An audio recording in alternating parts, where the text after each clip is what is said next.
Hello, hello, hello. So, ayun guys, ito nga yung nabili ko sa Vietnam. So, ayun, ito, binuksan ko lang siya. Tapos, yan yung mga ingredients.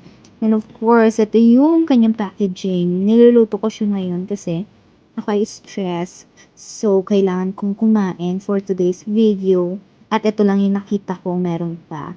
So, huwag niyo na lang pansinin kung ano nangyari dun sa aking phone. And wala, tayo ay magluluto. So, ayan, tinataktak ko na siya. Ang hirap talaga kapag wala kang stand ng phone, di ba? Actually, meron naman kaya lang. Hindi ko siya ginagamit. So, ayan siya. Ganyan yung laman niya. And of course, ihahalo ko lang yung mga seasoning na meron kanina doon sa inopen ko. So, of course, antayin ko siyang kumulo. Kasi, baka mamaya kapag hindi ko siya inantay kumulo, ay sumakit ang aking tiyan. Kasi hindi pa tunaw yung mga pinaglalagay ko, di ba? So, ayan. So, sa sobrang kulo niya, hindi ko na lang alam kung ano nangyari. Pero, nung nilasahan ko, okay naman. Bet na bet.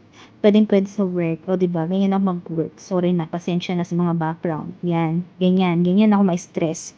Thank you so much sa panonood, guys.